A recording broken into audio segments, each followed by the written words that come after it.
Hello and welcome to you all to Jnanavahini. In this episode, I wish to present the developments pertaining to internationalization of higher education. So that happened during 1st to 15th April 2023. There are about three major developments directly or indirectly impacting or relating to India's higher education. One, India, Russia in talks to attract Indian employees. 2. Bias in higher education. 3. Come July, TOEFL to be hour shorter and no independent writing. So coming to the first one, India, Russia in talks to attract Indian employees. India and Russia are discussing ways to attract Indian employees to tide over labor shortages. The two sides are exploring possibilities of putting in place a social security pact to attract Indian workers. Both sides are keen to increase Indian diaspora in Russia amidst influx of Chinese nationals in Far East Russia. The second development is bias in higher education.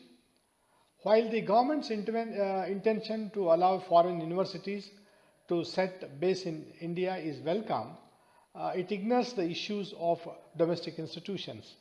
For example, foreign universities will be allowed to develop their own admission criteria and set the fees. The same leeway is not available for Indian universities. In addition, foreign universities don't have to worry about UGC regulations on minimum standards and procedures for award of degrees. And also, the foreign universities could discourage Indian students from going abroad for their education.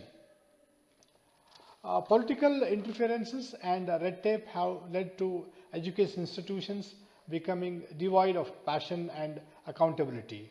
Now it is time to upgrade and reform our educational regulatory system so that the country is served well by quality higher human resources in the country. The third development is come July, TOEFL to be hour shorter and no independent writing. TOEFL means it is a test of English as a foreign language. It is a standardized test to measure the English language ability of non-native speakers wishing to enroll in English-speaking universities. This test is accepted by more than 11,500 universities and other institutions over 160 countries. Now, this registration process to TOEFL has been simplified, and the test fees can be paid now in Indian rupees. It will also take less than 2 hours to complete the entire process instead of 3 hours earlier. The candidate will be able to see their official score release data upon completion of the test. So this is going to be a great advantage to the Indian students.